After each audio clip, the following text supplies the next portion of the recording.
anyone ever noticed how extra gigantic my boobs are in that last picture? Like, what? I could just already tell you guys this is going to be a fucking hilarious show. We're already telling jokes and shit backstage. I mean, I didn't know it was a joke, but it turned out to be a joke and it was really fucking funny.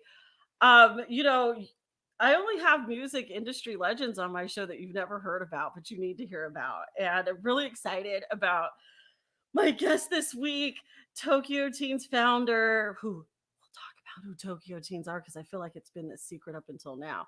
Jim B and Grammy Award winning producer, composer, mixer, all those things. Billy Hume, welcome to my show. Glad to be here. What's up? So I don't think we have the caption right here. We're going to refer to Tokyo Teens as Jim B and Black. Jim B and Black, Tokyo Teens. I'm already stoned, so I'm mixing up words.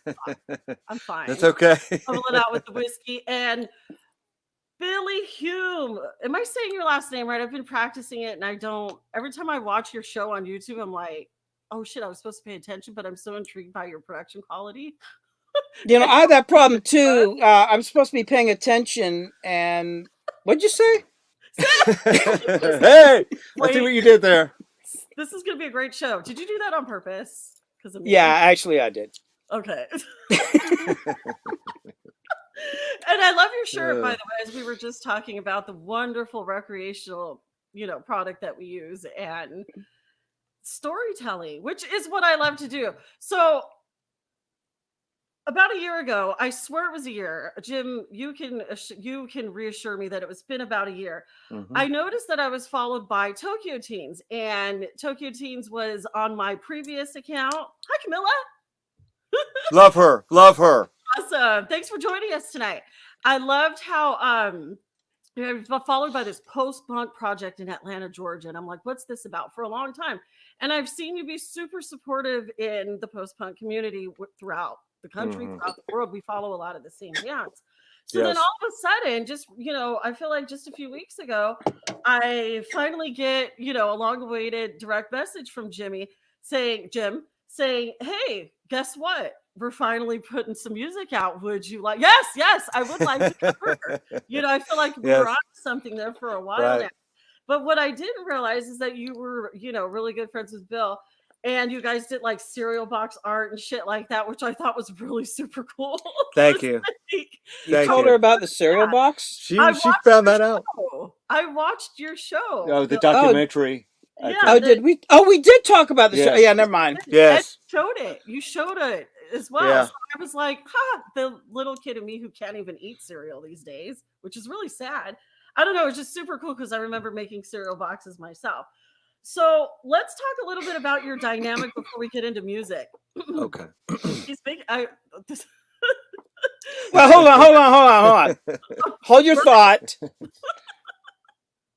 You used to make cereal boxes? Yeah, I used to in like school because back when you were a kid, when I was a kid in the 80s, my parents didn't have a lot of money for like Teddy Ruxpin and all that shit, so I was always really creative. So I used to love making like fucking panoramas and those shadow boxes and the fucking and so I've even made cereal boxes once. You put and I think I got it from a school art project when we used to have art in public schools.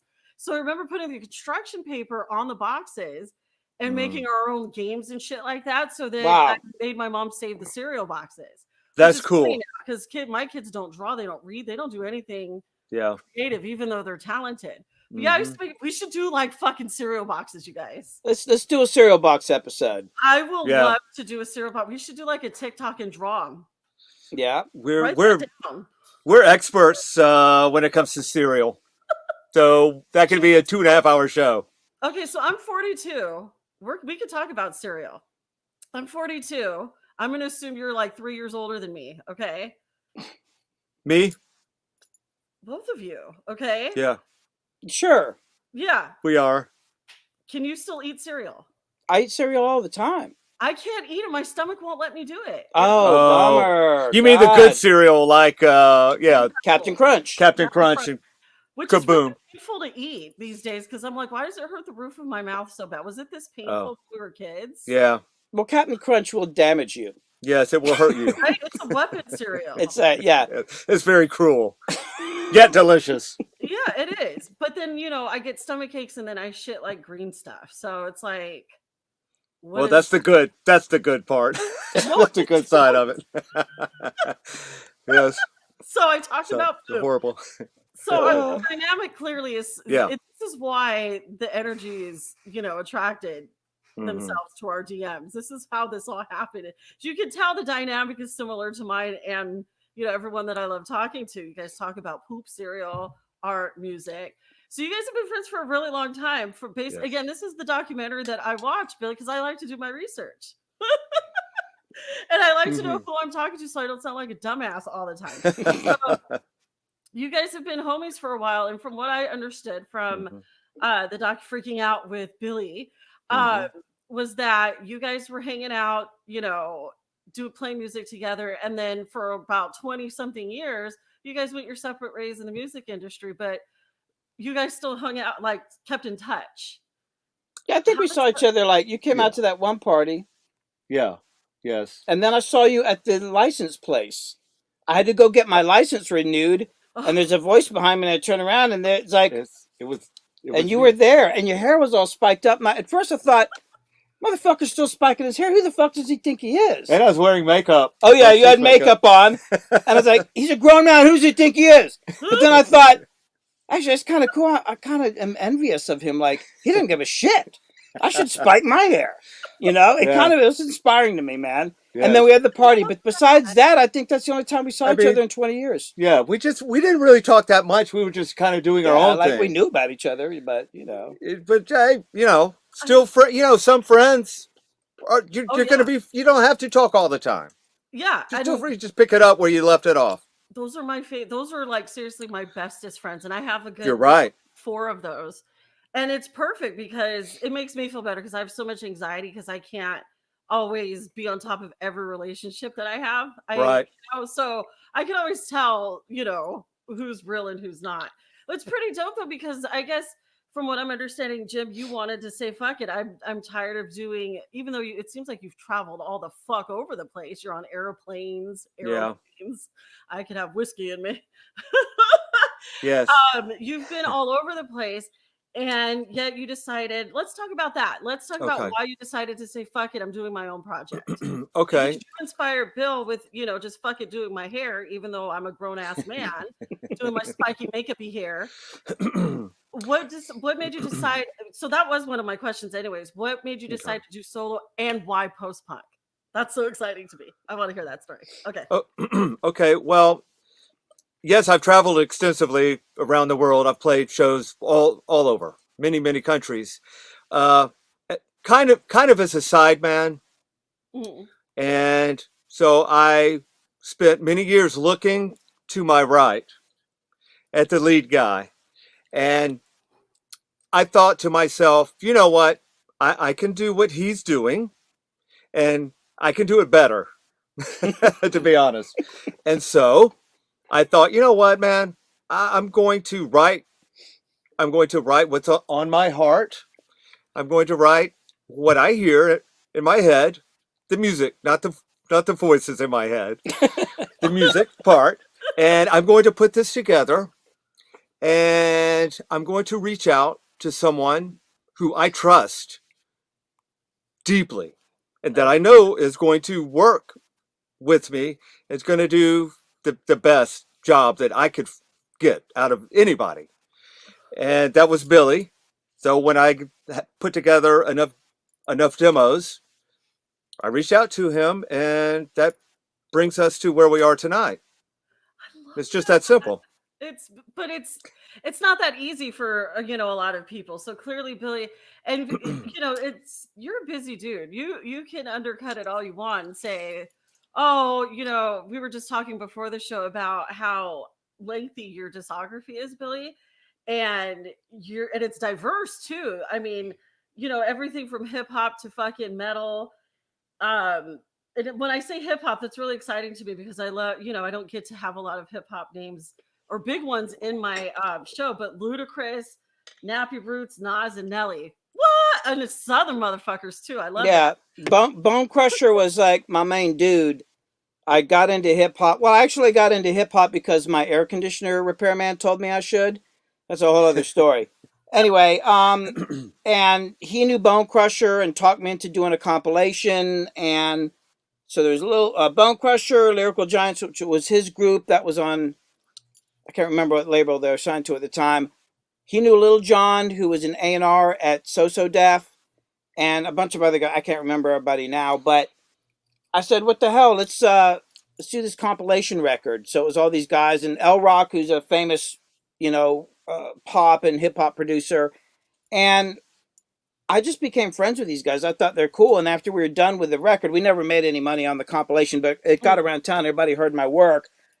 I thought, man, that Bone Crusher dude is really fucking cool, man. I just want to hang out with him, and plus, I think we could do some songs. I got a feeling about him, So I went and met him and took him to a Taco Bell.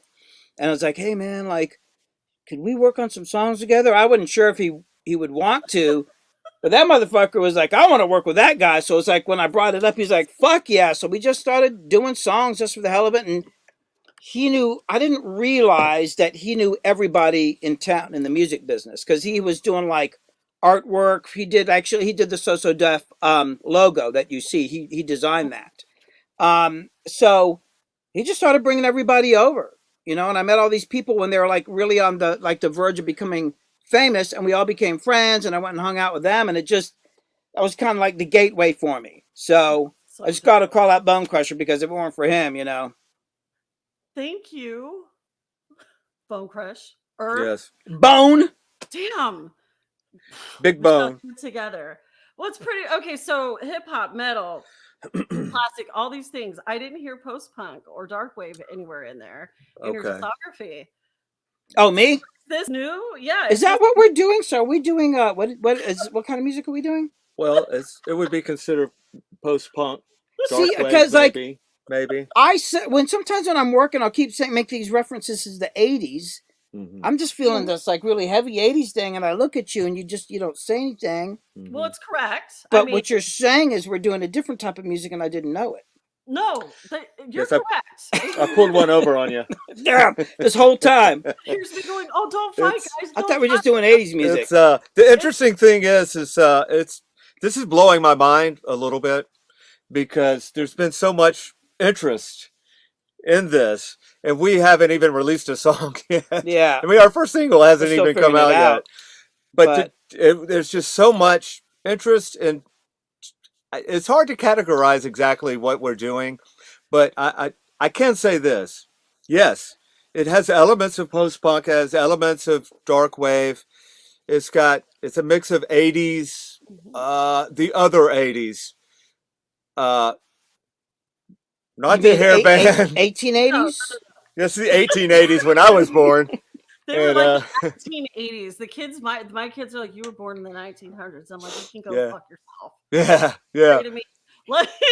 It's a mix. We're mixing together a lot of different things, and it'll all come out. Everybody can hear what we're talking about eventually. My thing is, I have a really hard time with genres. Yeah. I kind of know what some of them are, but now I've been around so long, like people say alternative. Now, what does alternative mean to you? Yes, right. That's a good question. No, I'm asking you. Oh, you're asking me? Do you know what is alternative to you? To you.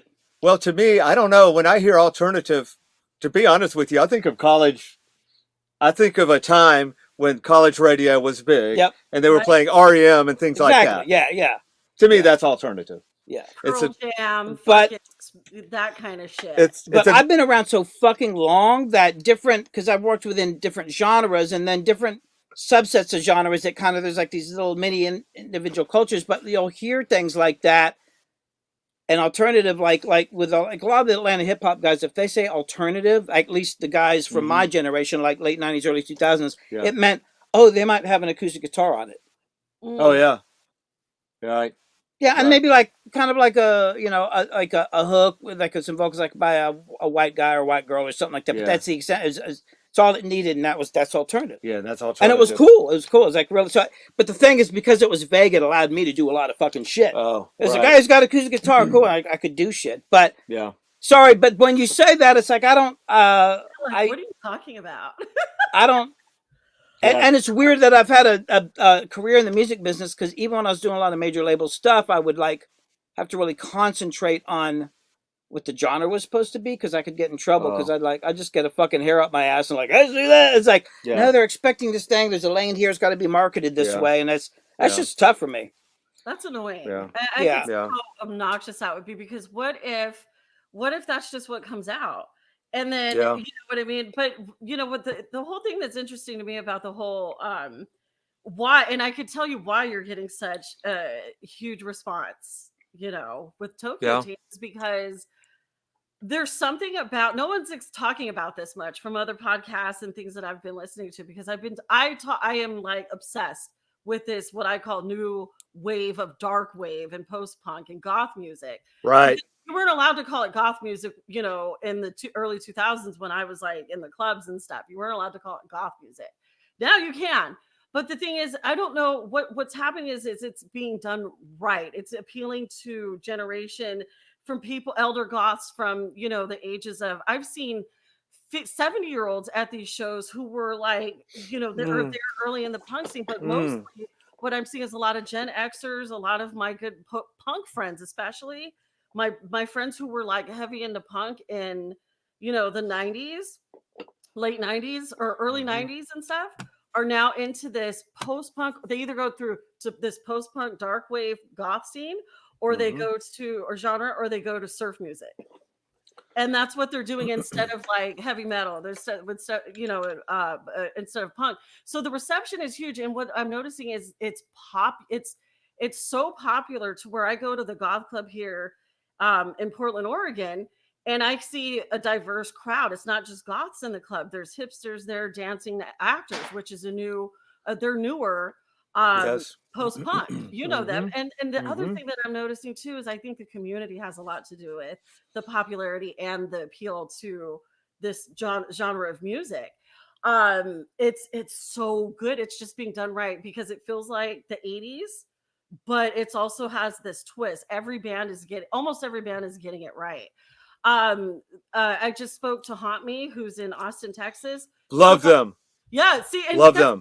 You understand the community because you've been around watching and engaging with all these bands, and they will speak to you, but they just took off like that, and they're still like figuring out as they go along. You know what I mean? But it's well, even though, and they all have they have experience in metal, punk, all that stuff, but there's something about this post-punk, because I feel like it allows you to be what you were saying earlier, Billy, is there's ways that you can take off with this in any direction that you want, or any sound that you want. Yes, it's beautiful. It's poetic. You were saying that it comes from a place of basically like heartbreak. I mean, I remember you posted a teaser of the Tokyo Teens Forever, and I'm like, are you okay, Jim? Are you okay? Oh yeah. Yes. I do remember that. Yes, I put some things up. I'm trying to the thought behind some of that was to try to touch a nerve, to try to get some kind of an emotional reaction out of promotional what basically is promotional material, but not just another, hey, I've got a song coming out, hey, the album's coming out eventually. Something that would reach in and get an emotional response. All right. I feel like you got one, at least one. I got a lot. People thought I was suicidal or something. Yeah, it's kind of funny to me. It seemed kind of obvious, like, okay, obviously he's acting, because if somebody really was that fucking depressed, would they go through the trouble like, well, I'm really depressed. Hold on, let me get the camera ready. Let me write this stuff down. It's like, nah, come on. Billy, you have no idea. Well, I love the idea of acting. I love acting, film. I love the idea of getting a response out of somebody. A lot of it's fine. You can promote yourself any way you want to. The point is to let people know that you're out there. But I think we're trying to go a little bit deeper than that. I love it. We're trying to get more than that out of it. The music, I think we're just trying to, make cool music, yeah. and have fun.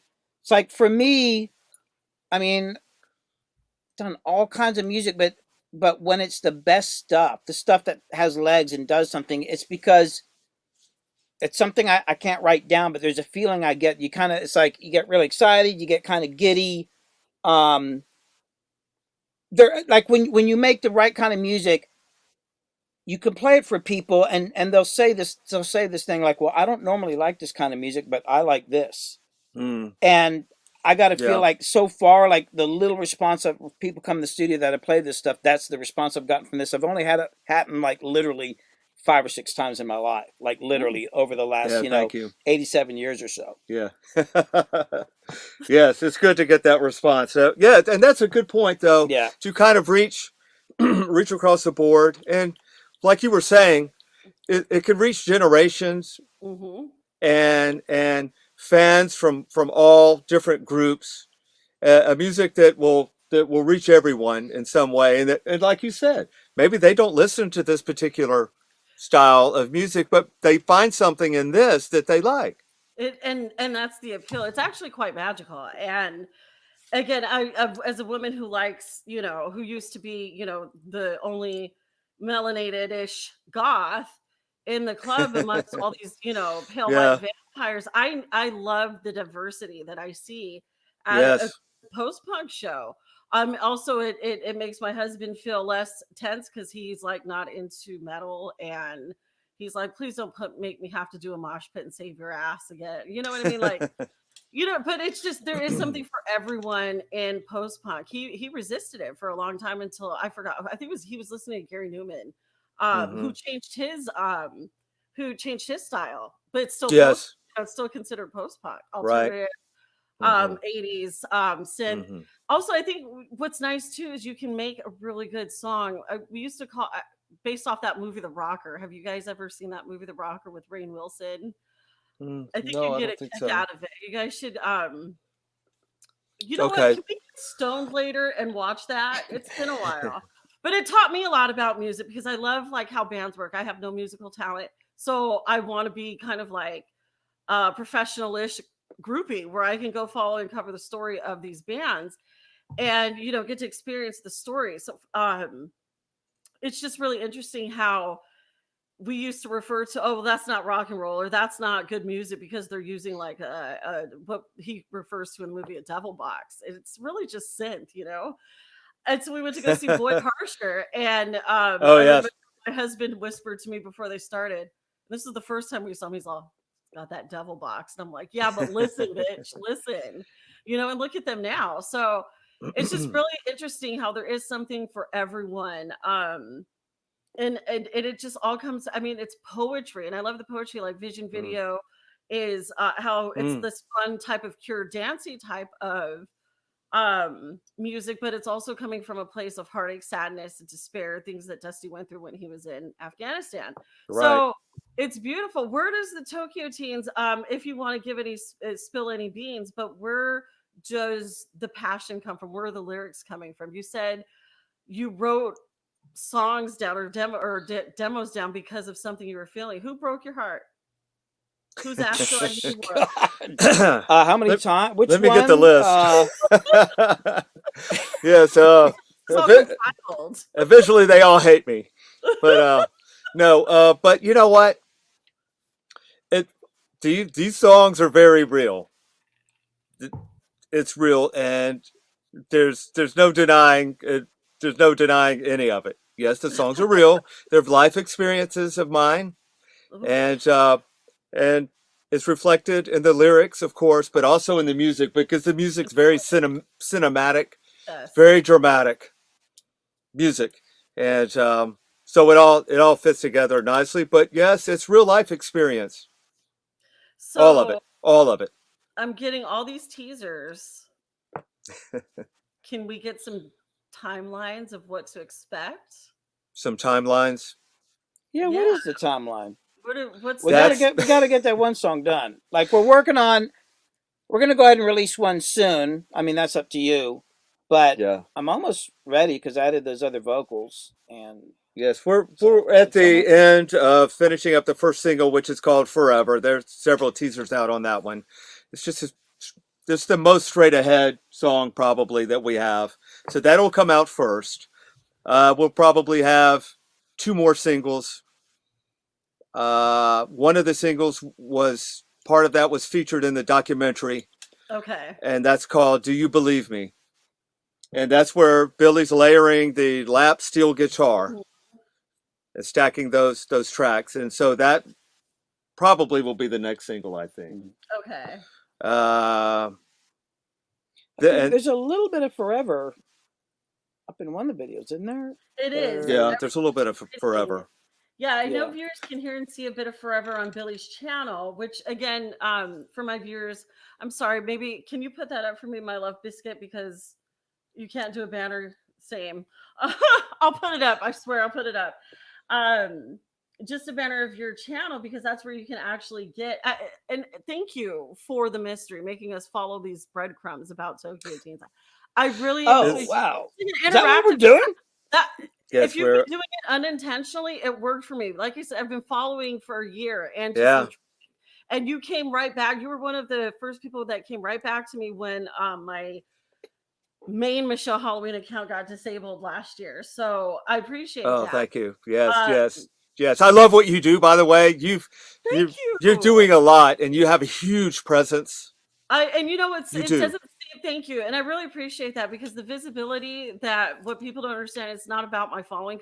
And just in case Knott's Berry Farm is listening for rejecting me on a press pass, I just want to say it, because I'm not upset about rejection, but it's more like when I get confronted with numbers, I'm like, no, I don't have this huge following, but I also care about my following, the quality.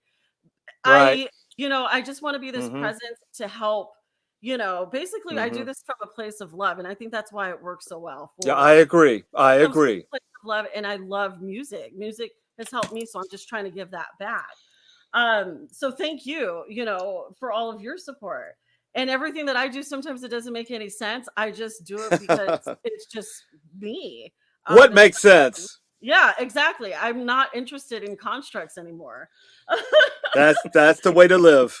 That's the way to live. But your show, I have Freaking Out with Billy Hume. Get it on YouTube. Freaking Out with Billy Hume. It's so much fun. It's like really fun, because sometimes YouTube channels are kind of dry. But speaking of not being dry, which I am definitely not dry, totally, probably a sexual innuendo. I heard something about a haunted studio. What's up with that? Whose studio's haunted?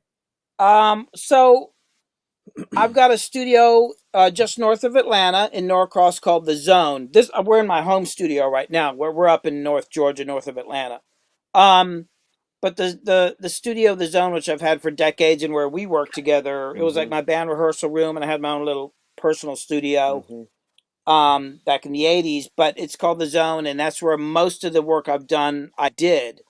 It's in a house, and the house has always had like weird stuff going on. Like, I mean, it is a recording studio after all, but a few things happen. One is, over the years, and it's not just me, I thought it was just me because I hear things. I can hear upstairs there's a sliding glass door that goes out to a deck where my kitchen is, which is right above my control room. Oh, no. Late at night, you would hear that sliding glass door open and close. And I'd be like, oh, somebody here? But I spent years working there. I was by myself, and that would happen. But I hear shit all the fucking time. I don't know why. I'm just like that. So, go around the house with a gun in my hand, like, there's somebody in the bathroom. Nope. Well, I was like totally freaking out. Finally, I just got used to it. Happened so many fucking times. I just got like, oh, okay, it's that sound again. I don't know what the fuck it is. And then this engineer was working with me, and he would use the same control room as I was using down there when I wasn't there. And one day I mentioned it, and he says, I've heard that. And then another guy later on said the same thing. And it's like, oh, actually, Priska heard that too, because an artist that was living there for a while. But the weird thing is years ago, I was spending the night there. It's not in a great part of town. And I think somebody was trying to get in the house late at night. I heard something, and when I went down there, that door had been jimmied, and I got pissed off, so I literally screwed it so you can't open the fucking door. And I also Yeah. put a sign on the door pointing outside that said, if you come in this fucking house, I'll fucking kill you. It's my fucking studio. Sorry, but it was just like, I was pissed. But anyway, even after I screwed that door closed, I would still hear those sounds. No. Yeah. Then there... Sorry? No. Okay, have you saged? Had anyone come in? Wait, what? Have you had anyone sage or come into? I'd sage all the fucking time. Okay. Yeah, I mean, it's just something that happened, and then there was the whole thing with this the water faucet in the bathroom. Oh my God! I kept noticing it would be like part way on, and I kept thinking it was me, but then no, it wasn't. And then other people mentioned it too. Over there, I've had this place for decades, so this is like things that kept coming up, and even actually Pittman, who did Party Like a Rock Star, said that because he was working there for a while. And he says, I mentioned it to him. He said, "Yeah, I was going to the bath." I actually thought he might have been fucking with me, but no, he said it happened to him too. Yeah, and it's only this one sink, the water just beyond. Then the other thing that happened there is I used to live in this house. I lived there for years before I finally had to move out because the studio just grew and grew and grew. Okay. And while I was living there, I was laying in bed one night and I felt this presence, like really heavy duty. And it was a woman whose son had died. This sounds so fucking corny, but I swear it was true. This is the only time this ever happened to me in my life. It was a woman whose son had died in the Civil War. And it almost felt like I could see it in my head because she was hovering in front of me, but I didn't see it. It was more like a feeling. I wasn't scared. I wasn't scared one bit, but I will tell you, it's the saddest I've ever been in my life. And it was like I felt everything this mother felt whose son had died in the Civil War. And I don't know, maybe she'd gotten a letter. I didn't know. I just know there's a woman mourning. I knew what she looked like. I could feel it. It was like something went by me. And I was so fucking sad. I cried in bed. It was like, I've never felt anything like that. And then eventually it lasted a while and then it went away. But I was never scared. The worst part was knowing that somebody could be that fucking sad. I mean, it was, dude, it was terrible. And communicating to you. I fucking hate wearing headphones. God damn it. Same. Hate headphones, man. I have them on. That's why. Plus, they make my hair look weird. Look at this fucking hair thing. What's going on with my hair? Look at. Hold on. I like how you. Yes. There we go. I think mine with the fro. Better. Finally, like look at the hair sticking in like my shit. Was driving me nuts. But you know what's funny is he's sitting here more. He's giving more energy to the headphones than the fact that there's like fucking ridiculous sad. You clearly. Yeah. You're totally empathetic and you're totally sensitive to spirits. And I'm wondering why you haven't had like fucking I'm gonna have to direct my friend Zachariah to you because I want to know more about your ghosts. Well, there's that to me it's more like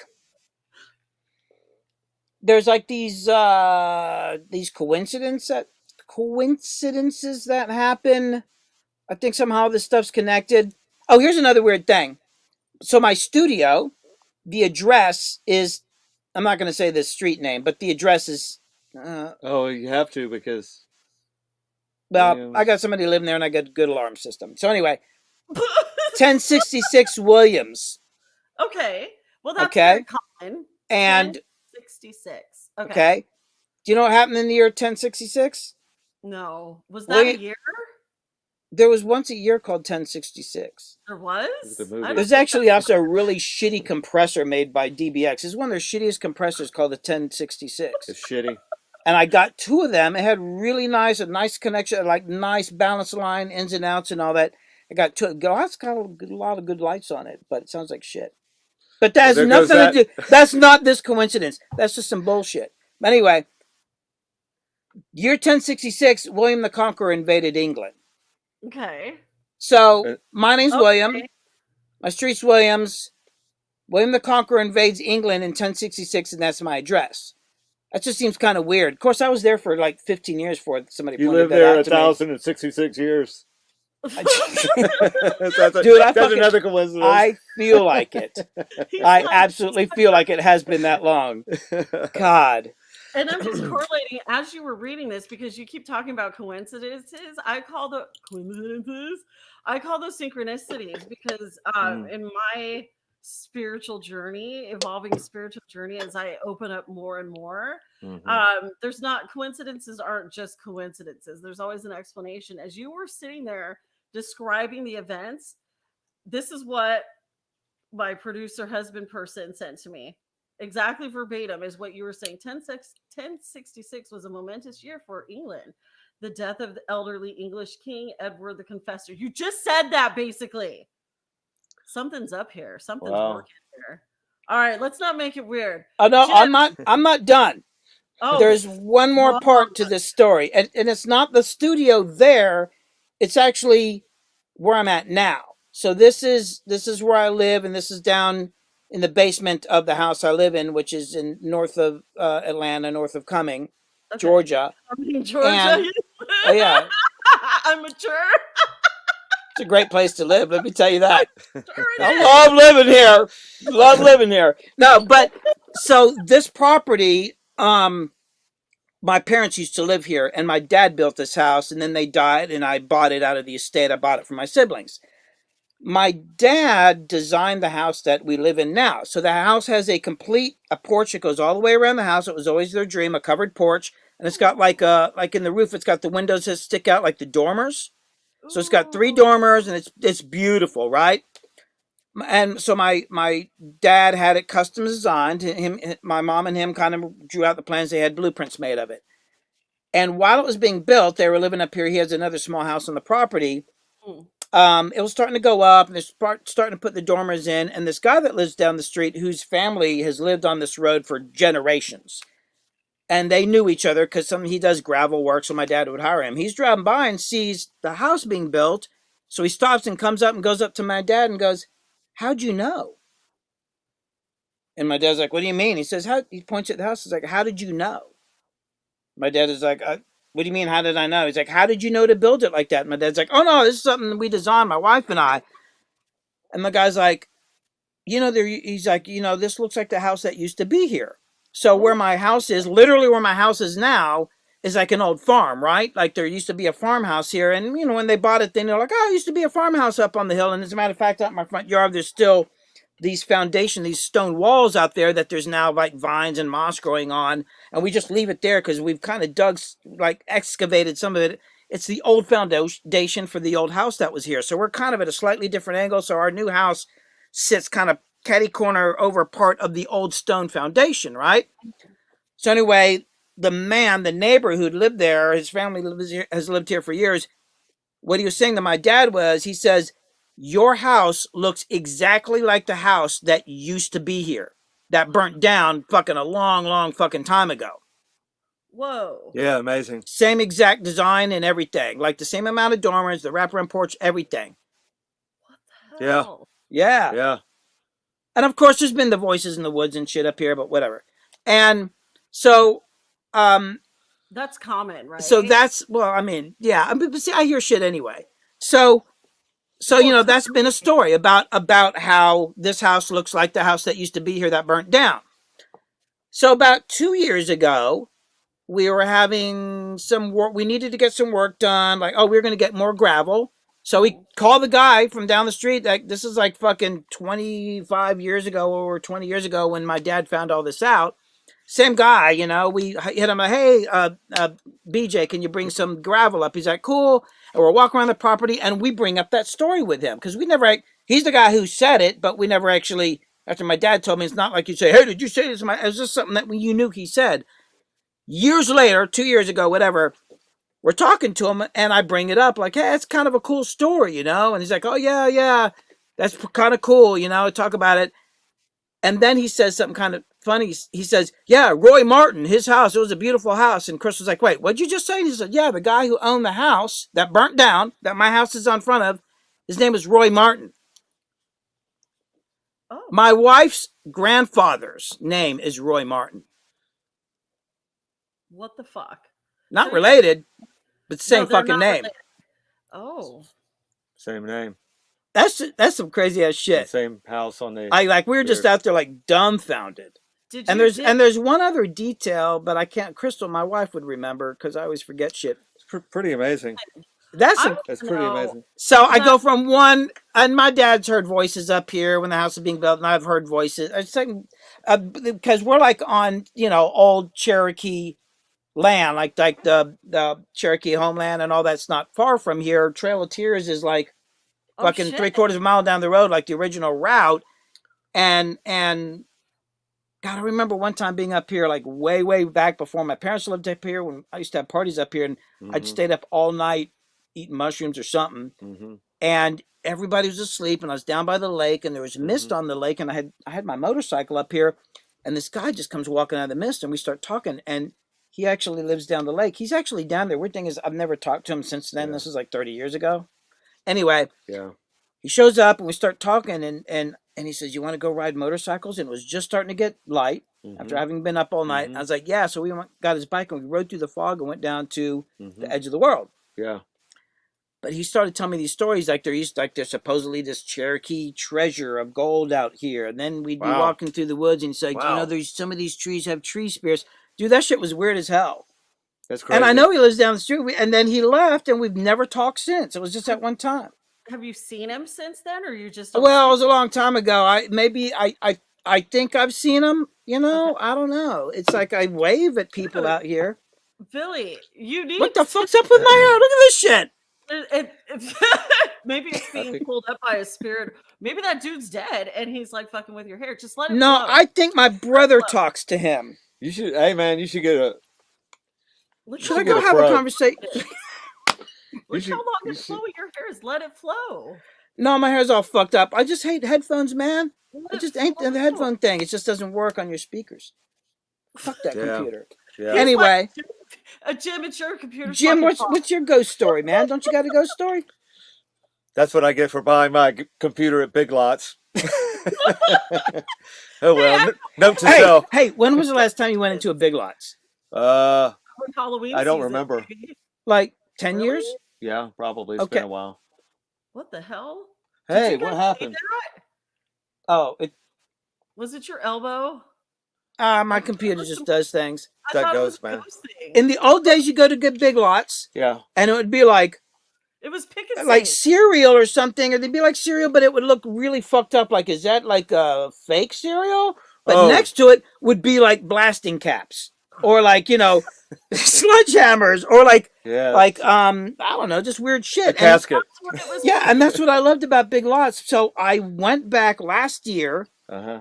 with one of my boys to go Christmas shopping, and I was so excited. Like, I was telling him, this place is really weird. And I went in there, and it was just like a kind of a shittier Target. Oh no. Yeah, it's not weird anymore. It's so boring. That's Boring, weird. They sell furniture and shit. It's like a fucking Target now. It Yeah. used to be pick and save when I was a kid. Fucking pick Yeah, and pick save. and save. It was like the dolls. You'd get a fucking Barbie, but it wasn't a Barbie. It was like this It's soft rubber hollow shit that just. It was yeah. just. And whatever. it Cereal. smells. You can smell like the plastic and the rubber It smells was weird. Like that's why I used to think when I was My a Barbie doll. mutant, it was from the chemicals, mothballs, Yes. mothballs and shit. I used to hate- Fortunately. when I went into that fucking store, I'd get a headache. It was probably from all the goddamn chemicals. And I God don't bless use that store. term, fuck that store. But now it's like they have great Halloween decor there. Yes, so. well, that's the Halloween is the magic season because you can find something good in any store during Halloween. Except for the ones I think. it pisses me off because I'm like, you just added. I'm not a snob anymore. When I see something Halloween, I'm really excited. Like I just went into like the secondhand store the other day, this consignment furniture store. I've been at this house. I used to live in Southern California up until last year. And so we're, new here. And there's this consignment store that I'm afraid to go into because I'm like, dude, if it has an American flag hanging from it, I get nervous. I'm black. I'm still in this new land. You know what I mean? So I don't know. So we finally go in. So I take my white husband with me everywhere. That I have a little bit of a feeling about. But Right. we go in, and seriously, instantly, all of my fears were dissipated because these motherfuckers had coffin furniture, fucking vintage masks like my collection, and I'm like, what? Wow. But it was ended Wow. up being a really cool fucking place. Mecca. But yeah, it was cool. So I didn't buy nothing. But it's just really neat how you can find Yeah, you're right. You can find Yeah, something it's fun. spooky in anything, which is it pisses me off at the same time because I'm like, remember when it used to be fucking when did it become cool Like, to be weird? Is my thing. oh, You know what I yeah, mean? It used yes, to be, remember when Spirit Halloween used to just be, I mean, now it's like, I mean, home, shopping network, now, and that's when I yeah. buy decor, home Well, decor, like, that's a bad thing. Is there's a lot of lameness it is, out and there that's too. why, yeah, that's why I put an emphasis on like the people who actually do Halloween and horror 365. Yeah. Um, okay, I'm gonna direct someone to you, Okay. Billy, because I want to know more about your paranormal stuff. But this is what I've been looking forward to. Jim, you and I had posted something and you were like, dude, that really made me think. And I'm like, right? And how our brain just goes off on these different tangents. I posted something that really put you into a thought process. I Mm-hmm. forgot what it was. So we had decided we were going to talk about some weird random shit on the show. And I actually have been making a list of stuff. You started with, I don't know, I forgot what I had said. The post that I had responded to. I don't think so. I think it was that not the post, but we went off on a different thing, and it's because I was high, and that's when I say weird shit. You just you just happen to go, "Hey, that was deep," and I'm like, "Right." Yeah, man, it was about like considering something a failure, a relationship because it ended, That's and right. we consider ended relationships, whether it be personal or work or just something. When it comes to an end, the thought is that it failed. Right. That's right. Now I'm remembering. And the other way to look at it is just because it ended doesn't mean it was a failure. Exactly. Perfect. We got to get Billy to read that. Did you read that, Billy? We're gonna have you read that. Just Read because it what? ended doesn't mean it's a failure. And it went on to like giving different examples Oh from like yeah. job, friendships, different Yeah. relationships. Just something that wasn't right, that was right for you, or like for me, writing a novel, and then maybe I don't want to be a writer after I write that novel. Maybe I want to be something else. I could totally relate to that because of all the roles and different phases that I've gone through in my life. So we Mm-hmm. started on that, but where did the fuck Mm-hmm. did we end up with cinnamon eye drops? And I said, well, cinnamon eye drops would smell great. And you were like, Oh well, we yeah. can't go around smelling people's eyeballs, Oh Michelle. yeah. And I was Yeah. like, well, but I didn't tell you about the time that I went around fucking molesting people's beards at this one show. I was like, because I was fucking Just, blind, stinking drunk, taking pizza from people's hands. This was right before the fucking pandemic started. This was like December Oh of man. 2019, and I was just fucking trashed. yeah. At this, it was like a twisted Christmas event, and there was like people there, and I've met some of my really good friends there that were like, I had to like send apology messages, like, "Sorry, I molested your beard. I'm in a monogamous relationship. I apologize. I'm sorry if I started COVID or me, But then I stole pizza out of people's mouths and ate it. Oh, I awesome. no, that's disgusting now. But now that's why I'm like, Michelle, when I'm starting to contain my whiskey drinking at home because Oh, it's safer. it's safer and sanitary if I just drink at home. So that's what reminded when you were like cinnamon eye drops, and Yeah, I'm like, cinnamon eye drops. that'd be Well, dope. Your eyes would smell good, but that would burn. But what would be the point of cinnamon eye drops? yeah, I don't know. It came to me one day in Walmart actually, and I was for some reason I was joking with the cashier, and I guess I must have been buying some eye drops or some Visine or something that day, and then I said, yes, I'm getting this because I noticed that you were all out of cinnamon eye drops. It just came to me, and she looked at me like completely confused, like she was probably thinking for a second, do we have cinnamon eye drops? It blew her mind. It blew my mind because I'm like, And what a concept. like cinnamon eye, like that's got to burn like hell. Like who would want Burn. that? But in another way, it'd be like, hey man, you want to do those cinnamon eye drops again? I feel Ah! like, right, it'll be this whole trend. And just so you know, Michelle Halloween, the Tokyo Teens, and Billy Hume is not responsible. Don't do it, motherfuckers. Don't do that at home. Don't do that at all. Don't make your own cinnamon eye drops for God's sake. We're not condoning that. Okay, We could do it, but you don't do it. Here's some other stuff that I wrote down specifically for our conversation that I'm gonna blow your mind with. All right. Okay. Maybe I will, maybe I won't. Okay, so I don't know what made me think about this. I think I was watching a medical show with my husband, Mm-hmm. stoned, as I am every night. I want to slay when it's time for me to get my colonoscopy, okay? Can I prepare for my midlife colonoscopy by having anal sex constantly until that I've not had a colonoscopy yet. So I'm wondering, hey Vic, it's long time. You could help answer that question perhaps. If no, you're not old enough to get a colonoscopy, but you've done medical stuff. If you have anal constantly, would that help prepare you for the colonoscopy? What show were we watching? Was it The Good Doctor or some shit? It was like a colonoscopy thing, and I'm like, dude, if you do anal, it won't be a big fucking deal. What do you think? Well, it's interesting that you brought that up because I'm scheduled for one next Monday. Really? Yeah. Could you please report I back? mean, So let me get busy, and I'll let you know what happens. I was like, can you please report back? I've got 1 week. I've got 1 week to work on it. I feel like that's enough time. That's Oh, enough it's plenty of time. Well, I just hang out here all day, every day. So I can make time. I just want to know. Again, these are just you asked It's for weird the random thoughts.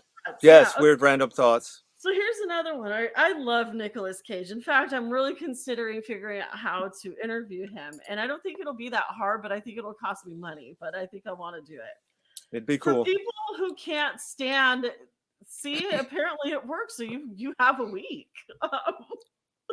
Well, a week I'm what? ready for, I mean, you could either take it like Or give it. or well, giving it's not going to help. What's going to happen to you next week? Well, it'll help me. No. are you channeling your brother?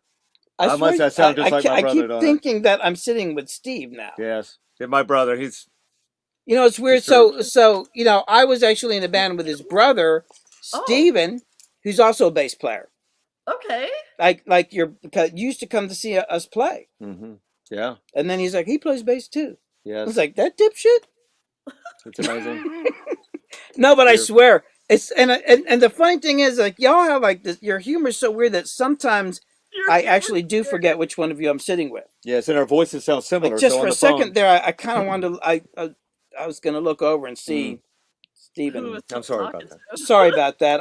I interrupted your flow, but I just had to. I know. still love you, in spite of that. In spite of that last comment. He's trying to figure out the anal. Does Steve do anal? We're not going to talk about your anal. Okay, so here's another one. I'm going to shift this one for people who don't like Nicolas Cage because he has like either you love him fan base or you hate him fan base.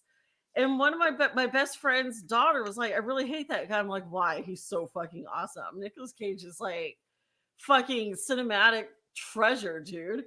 And she's like, no, I hate him. And I'm like, really? And I was watching something with Nicolas Cage, and you know how he has like my voice. It's kind of like our nose doesn't work. Like we don't breathe through that nasally like voice. Okay, so people who hate Nicolas Cage, how do they feel about Owen Wilson? Because I don't like Owen Wilson. You don't. I don't, but I love me some Nicolas Cage because I know Nicolas Cage is dark, Or Owen Wilson's like not dark. no, and I never found him appealing. So, what do you think?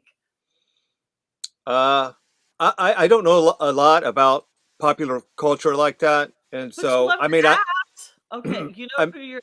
I know who. Okay, I'm getting synchron. Okay, go ahead. and so Owen Wilson. I know I've seen some movies that he was in. I know his voice, but I would prefer the dark side Okay, see, on everything. we're just gonna say Nicolas So- Cage.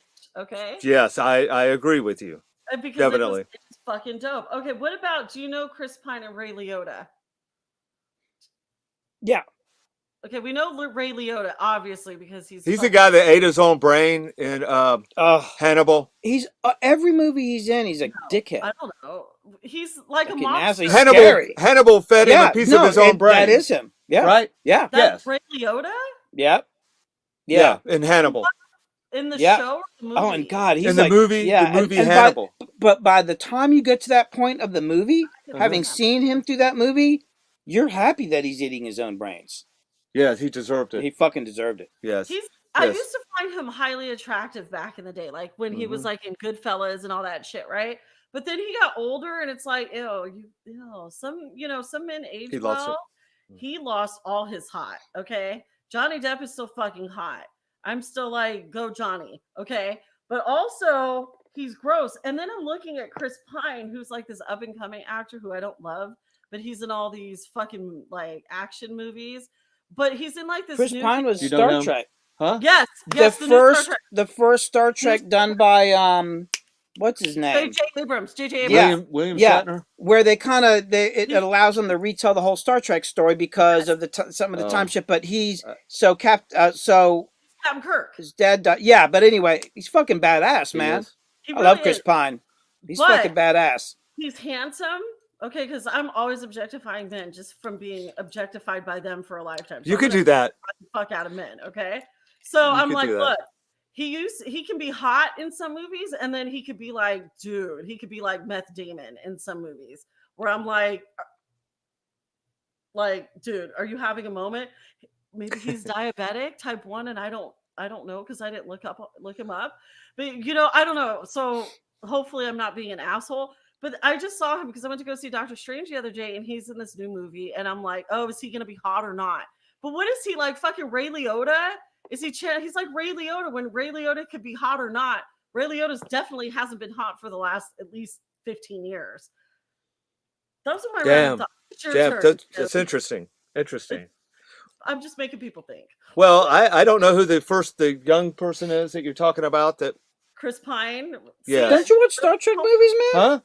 The What? movies are Star great. Trek movies. I've never seen any Star Trek movies or dude. Star Wars. I saw Star Wars. Star Wars. I saw I'm a Star Star Wars for Trek the guy. first time Really? a couple years ago. Jim, this is the nice part about you being a solo musician right now. You need to catch up on movies. Yes, In the background of making music. I don't really watch that many movies. I watch movies all the fucking time. I think I'm running out. I'd have to. But I hopefully- went for like 20 years where I didn't watch movies. Yeah. Like It I takes think so much time. about 10 years ago I started watching movies again. Maybe 8 years ago. Everybody talk about movies. I had Yeah, never you started watching them seen, again. like It takes so much time. it does take time. To watch It does. to It sit does. still. To sit still, yeah. But I would have to say Roy Liotta. Ray Liotta. Mikey. Oh my God, Mikey Hart. What's up, girl? Woo-hoo. She said you're a slacker on the films, Yeah. right? I feel like I am. it's late there in Atlanta right now, but Jim, just put it on in the background. That's what I do when I don't know, but I can multi. I'm one of those people where I could harbor so much. My husband used to say it's useless information. Now he's like, okay, she's a genius. Yeah. I harbor so when it comes to the entertainment industry. Give me music, art, and fucking cinema. Mm-hmm. Music, art, cinema. Give it to me. I will give you all kinds of shit about it. I like that. So just like put that. it on in the background. And Billy, you know what I'm talking about. Why are you calling them older? Vic, you Oh, is he talking about Don't us? talk about him like that. Yup. Vic! We're not going to reveal our real Vic age. always comes on my show and he'll always make it awkward. That's what I love about him. He makes it awkward.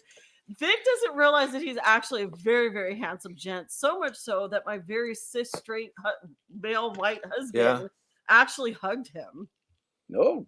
Well, that's a good looking picture he has. So He's a very attractive dude. He's like, see, look, see, wish I was as good. Oh, yes. when I'm older. Well, What he needs does that to. mean? He should exercise and prepare for your later years. Right? I mean, you guys do look great. You guys Wear earplugs when you're Oh, out yeah. in loud places. Yeah, wear earplugs. I make fun of my husband for doing that. I should have worn them. I'm like, honey, wear your earplugs. He's like, fuck you. Because he's like, what are they saying? I can't hear what they're saying. It's just noise Yeah. to me. I And bring so- earplugs with me everywhere.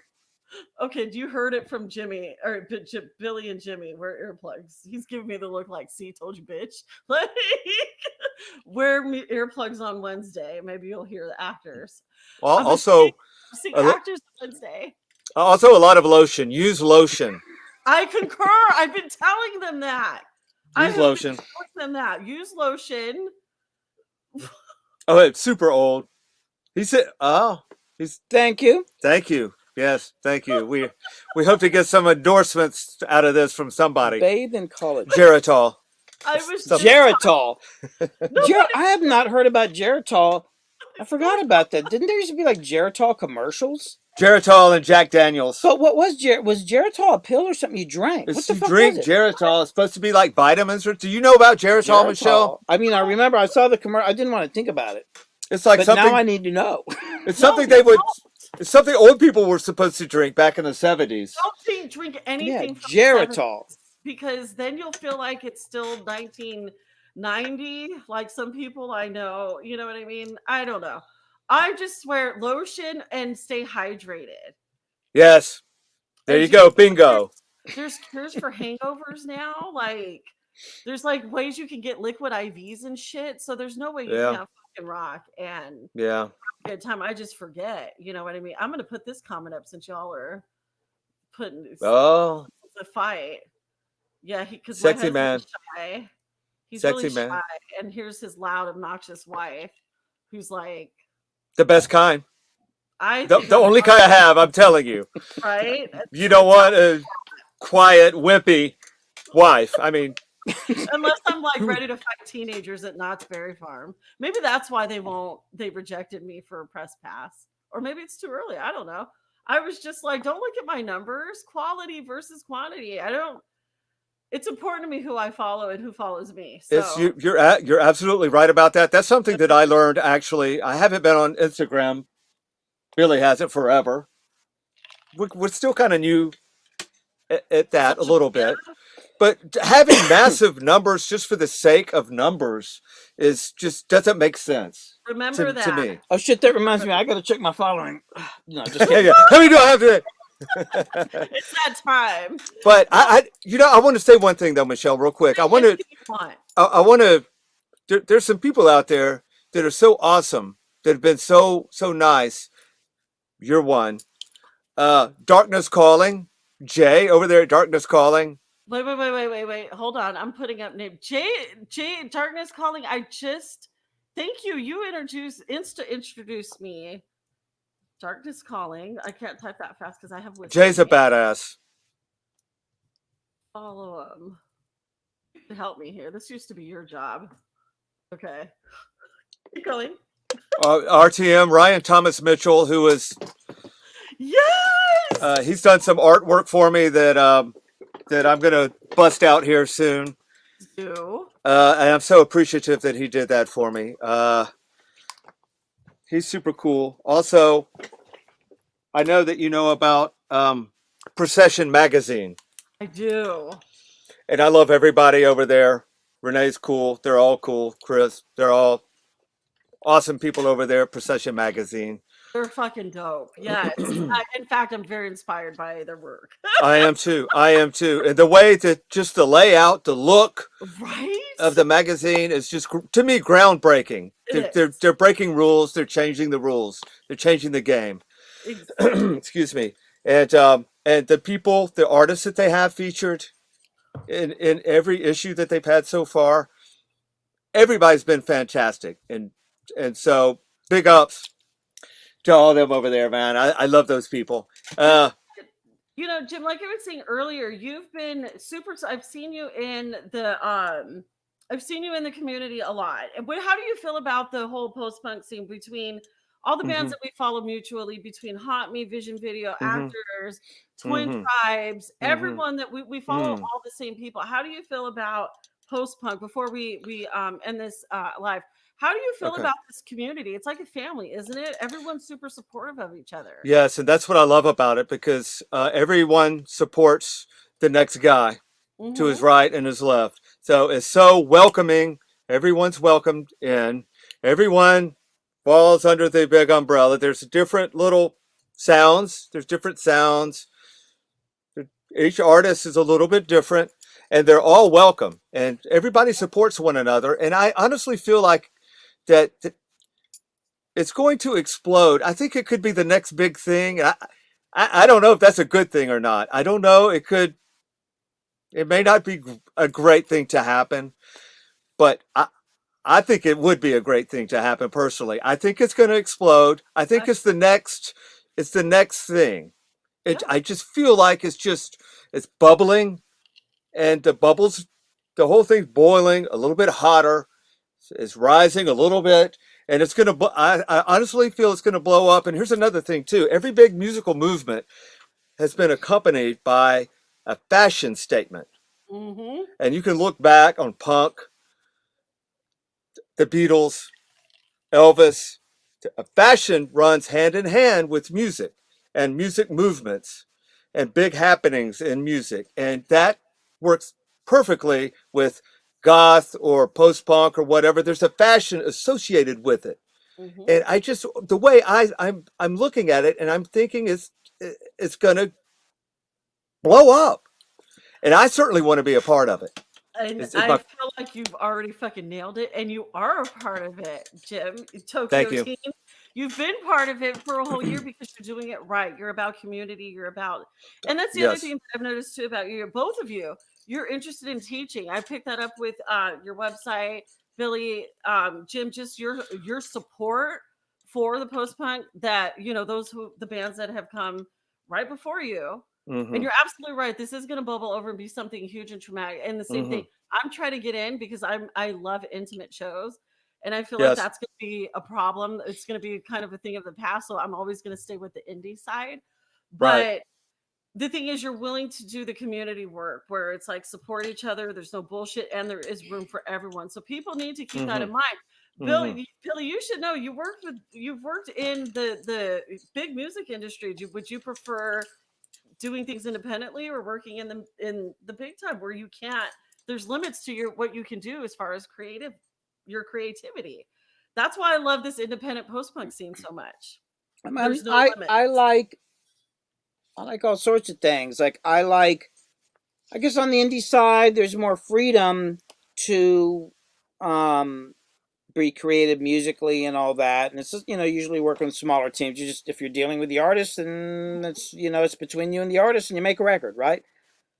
On a label, you don't really have that so much. There's a lot more people involved, but with a label there's a lot more resources, so sometimes I can hire and do things. There's a lot of stuff financially that I can do. And then sometimes it's just kind of fun to be the most, one of the most badass mixers in the country for a few years. That's kind of cool. But it's not something I want to do for a long time. I like that level of work. I enjoy it, but you kind of have to drop everything for it. And I didn't mind doing that for a few years, but I got other ideas and things I want to work on. But I mean, there's things I like about both, and I don't know. I just, be honest with you, I just kind of work on shit that I want to work on. But the things that make me want to work on things aren't always just like I decided to work on hip hop, and I didn't even understand hip hop, and it's not like I ever loved it. I mean, there's songs I like, but I grew up with something different. But I got into it because I like the people, but it was a chance for me to make big fucking explosive drums that make it sound like it's blowing your fucking speakers and your stereo apart. And I always wanted to do that, but I felt like going through the 90s, rock was just wimpy as shit. And most rockers, not only did they not want to do fucking guitar solos because they're too cool to guitar, but the records can't actually sound that good. I'm like, fuck you, man. And then I meet these rappers, and I'm like, hey, can I turn the low end up? And they're like, yeah, I could take it as far. That's the thing I liked about rap music. I could literally take the sound as far as I physically could fucking do it with the technology of speakers and actually the human eardrum. And nobody else would let me do that. See, and I love. But that's not an artistic. I mean, it's kind of artistic. I mean, but it's like there's a technical thing, and just artistically, like with the sound. But songwriting, it's not the same as some of my favorite songwriters and all that. And But I loved that, and I loved being able to do that, and it was kind of cool to work on big records for a while. But right now, I get to do more creative stuff because genres, we've just gone through a massive degenreification of music. And I know you're using genre terms a lot, but nowadays there's stuff on the radio. I mean, I don't really listen to radio that much, but there's still stuff played on the radio now that's popular that I defy you to actually tell me what it is. Like, you might say it's pop because it's popular, but there are bands out there that it's just kind of like years ago they wouldn't been able to get airplay because they're not rock, they're not active rock, they're not rhythmic R&B. I mean, there are all these, and when they add these classifications, there are business structures with radio stations and distribution companies. So if you didn't fit in, you didn't fucking fit in. So you had to stick to. I mean, I remember when I was working within the label system, there are strict, like, you send something, oh, your snare drum sounds too 80s. I'm like, dude, I'm doing everything I can not to sound 80s, but something in there, so I have to change the reverb or whatever. Like, it would really worry them that if it didn't sound like the radio format enough. So, but now that's different.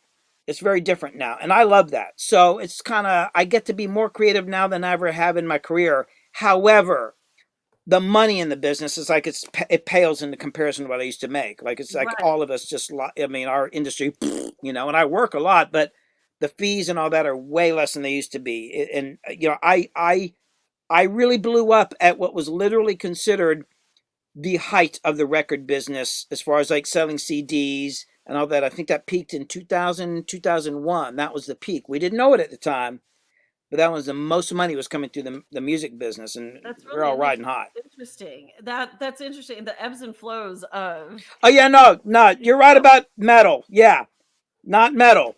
Metal was badass in the 90s. That's for sure. Well, yeah, I can't complain about that. Rap was better than rock in the night. Yeah, Vic would know. Vic is good with music. But it's a beautiful thing, and honestly, I think in the world that's full of shit right now, the things that we're dealing with, where it feels like we're just going back in time, or we're going in the wrong direction. If history can prove one thing, if it ever evolves again after the shit that we're in, honestly, again, I don't care about human constructs. I don't care about death. If it happens, it happens. Things like that. But also fighting for what's right. I think what we need now more than ever is music. We need music. We need art. We need.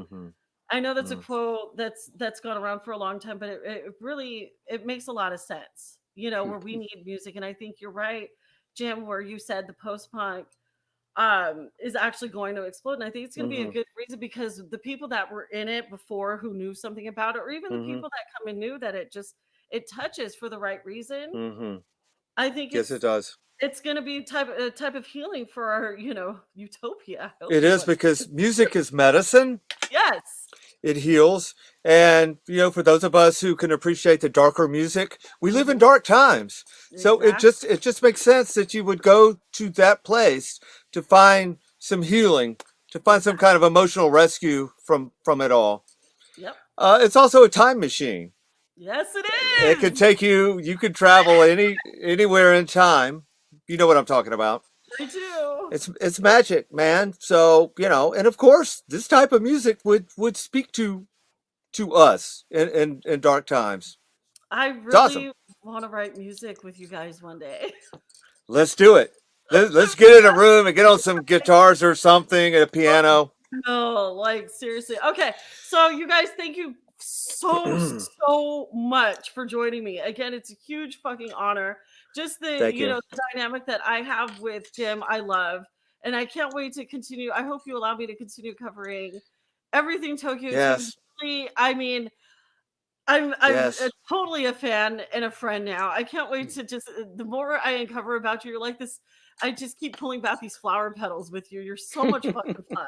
Yes, thank you. Thanks for having us so much. I don't get to have fun with, big time label people, because I usually have to be composed, but I really appreciate the both of you for coming on tonight. Thank you. Thank you. Continue spreading everything about Tokyo Teens and Billy Hume. Thank you. Thank you so much. We love you, Michelle. Thank you for joining us, and I'll see you guys in 2 weeks. Life continues in 2 weeks. There you go. There you go. Thank you.